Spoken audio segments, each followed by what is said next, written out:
교수님 이 시간은 이제 정말 찾아온 앞으로의 변화가 정말 상상을 초월하는. 그래서 이제 일본의 손정희 회장 같은 경우는 인공지능의 이 다가옴에 대해서 생성형 인공지능의 변화가 너무 심하니까 지금은 인간의 한 10배 정도 차이를 준다면은 내년 아니면 올 후반에 대해서는 100배, 1000배, 만 배로 이제 보고, 그러면 지금 안 배우면 인간은 금붕어가 될 수밖에 없다. 이렇게 이제 예상을 하더라고요. 그래서 인공지능과 이제 신학의 미래에 대해서 좀 이제 말씀해 주면서 인공지능이 더 아주 이제 울트라, 아주 더 센 강 인공지능으로 나가는 이때에 정말 인간의 지능을 이제 그 인텔리전스 부분에 대해서는 계산이 빠르고 초암기와 초학습으로 인해서 알파고가 이제 도저히 뭐 인간이 이길 수 없는 프로그램이라 하면은 이때 인간의 지능을 초월할 수 있는 이런 시점, 여기에 대해서 어떻게 생각하시는지 말씀해 예, 주세요. 뭐 이거 지금 가장 핫한 주제가 네. 아닌가라는 생각이 들고요.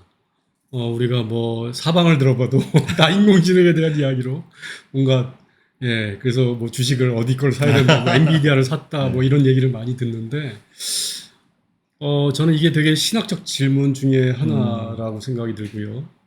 사실은 뭐 알파고, 뭐 이세돌 그때만 해도 컴퓨터가 굉장히 바둑을 잘 두는구나 정도로 생각을 했고, 뭐 체스를 세계 챔피언을 이겼다라고 체스를 잘 두는 컴퓨터다라는 생각을 했는데, 저 스스로가 챗GPT를 쓰면서 3까지만 해도 그냥 그렇다라는 생각을 했는데, 최근에 쓰기 시작했을 때 굉장히 놀랐어요, 사실은. 이 지금 그 머신러닝이라고 하는 그 기계학습이라고 하는 이 학습의 속도가 어마어마하게 빠르구나라는 네. 생각이 들었고, 어느 시점에 뭐 지금의 인공지능이 뭐 지능 IQ가 뭐 150, 160이라는 얘기도 있는데, 인간의 지능을 초월하는 것은 뭐 시간 문제다라는 생각이 듭니다. 이제 문제는 뭐냐면은 아티피셜 인텔리전스 중에 이제 제너럴한 AGI, 네. Artificial General Intelligence, 뭐 슈퍼 인텔리전스, 이게 이제 나오기 시작했을 때 그것의 결과가 어떻게 될까? 이러한 고민을 하는 것이고요. 왜 이것이 신학적 질문이냐면, 이 인공지능이 가져올 이 파장이 어마어마하고, 모든 분야에 걸쳐서 뭐 네. 의학, 과학뿐만 아니라 기술뿐만 아니라 심지어는 인문학, 학교, 교회까지도 굉장히 많은 영향을 미치기 때문에 그거에 대한 고민을 해봐야 된다라고 하는 것인데, 사실 저는 지금 요새 고민하는 게 인공지능이 이 자의식을 가질 수 있느냐의 네. 문제를 가지고 고민을 하고 있어요, 사실은. 아직까지의 학자들의 주장은 자의식까지는 가질 수는 없다.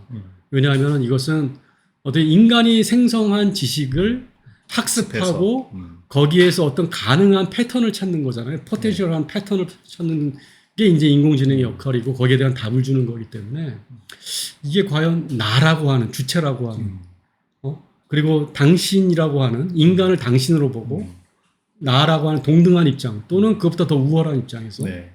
모든 걸 다 잘할 수 있다고 한다면 굉장히 위협적인 존재가 될 수도 있고, 네. 또 굉장히 좋은 도구가 될 수도 있는데, 어떤 많은 낙관적인 사람들은 현재까지는 도구이다라고 네. 생각을 하지만, 뭐 많은 영화나 어떤 이런 SF들에서 나오는 것처럼 어느 순간에는 자의식의 문제가 발생할 수 있겠다라는 생각을 하게 됩니다. 네. 네. 또 이런 주제를 또 대화할 수 있는 학문이 또 예배학이어서 그렇죠. 또 생각할 수 있고 예. 또 이런 시대에 또 예배자들을 세워가는 것이 또 더 중요하다는 생각을 합니다. 그러면 인공지능이 이제 가져올 인간학의 이런 문제들, 그리고 기독교 윤리와의 이런 문제들에 대해서 또 예배학자로서 또 신학자로서 또 말씀해 주실 부분들을 지금 전해주시면 좋겠습니다. 예, 그 이제 아까 그 자의식과 관련해서 이제 생각을 해보면, 우리가 이제 종교적 인간이다라고 그러면은, 우리가 종교를 생각해 보면 예배를 드리고 또 찬양을 하고 설교를 하고 말씀을 듣고 봉사를 하고 하는 이러한 여러 가지 행위들, 몸을 가져야지만 할 수 있는 어떤 행위들을 생각하게 되는 거거든요. 그렇지만 이 인공지능이 아직 어떤 바디를 갖고 있지 못한데 사실은 지금 뭐 휴머노이드 AI나 디지털 휴먼 뭐 이런 개념들이 나오기 시작하고 이 로봇들이 산업이 굉장히 발전하면서 이러한 것들이 계속 위협이 되지 않을까라는 생각이 들기는 듭니다만 결국은 인간이 가지고 있는 영성, 관계성, 공동체성 이런 것들은 아직 인공지능이 갖고 있지 못하기 때문에 아직은 도구에 불과하지 않는가라는 생각을 합니다만 어느 순간 이것을 아주 심각하게 고민할 때가 네. 굉장히 빨리 올 수도 있겠다 이런 생각을 하게 되고요. 이 윤리적인 문제는 뭐 다들 고민하는 것처럼 이것이 인간을 넘어서는 지능을 갖게 됐을 때 인간을 대상으로 생각하고 자기가의 존재를 위해서 자기의 생존을 위해서 인간이 아무것도 아닌 존재가 될 수 있는 네. 그러한 시간이 올 수도 있다. 뭐 지금 뭐 굉장히 많은 무기로 개발이 되기도 하고 있고요. 예, 너무나 잘 알려진 이야기들이 있습니다. 네. 그래서 한번 미국인가요? 이제 공군 그 시뮬레이션 할 때 인간의 지시를 받아 움직여야 되는 이 인공지능이 조종하는 명령을 내리는 프롬프트를 주는 인간의 이 사람이 더 전쟁에 방해가 된다. 그러니까 너의 말을 듣지 않고 내가 직접 폭격하고 그래서 이 전쟁 시뮬레이션에 승리할 수 있다. 이제 한번 이런 제가 듣기로는 그게 아마 이런 스토리였을 거예요. 그래서 인공지능이 탑재한 이제 드론에게 공격 명령을 내렸는데 이제 이 인공지능은 점수로 계산이 되니까 이걸 폭격을 해야지 점수가 많이 얻게 되는 그런 그 프롬프트를 갖고 있는데 그 옆에 민간인이 있었던 거죠. 네. 그래서 갑자기 사격을 중지시켰던 거죠. 지시자가 인간이.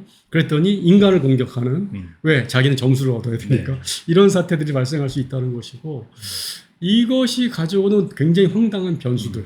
이 많은 변수도 있죠. 인간이 윤리적으로 당연하게 상식적으로 생각하는 것들을 인공지능이 상식으로 생각하지 못하기 때문에 오는 그런 폐해들이 올 수도 있겠다. 그래서 이것을 사회적인 윤리적인 시스템뿐만 아니라 기독교가 갖고 있는 그 가치, 어떤 그런 윤리적인 어떤 그런 기준들이 사실은 인간에 대한 존엄성이잖아요, 결국은. 이 약자들을 보호하고 인간에 대한 존엄성을 갖게 하는 그러한 프로그램들이 더 개발이 돼야 되고, 예, 컨트롤 해야 된다, 제재를 해야 된다. 저는 그런 생각을 합니다. 네. 예배는 또 우리 인간은 이제 몸을 통한 종교적 행위를 하는데 예배를 드리는 영성을 가진 인공지능에 무조건 인공지능이 나쁘다라고는 할 수 없는 게 인공지능의 도움을 필요로 하는 연약한 몸을 가진 분들도 있기 때문에 이런 부분에 대해서 교수님 한번 지침을 주신다면은 어떤 게 있겠습니까? 인공지능의 그 영역은 어마어마하다라는 생각이 들고요.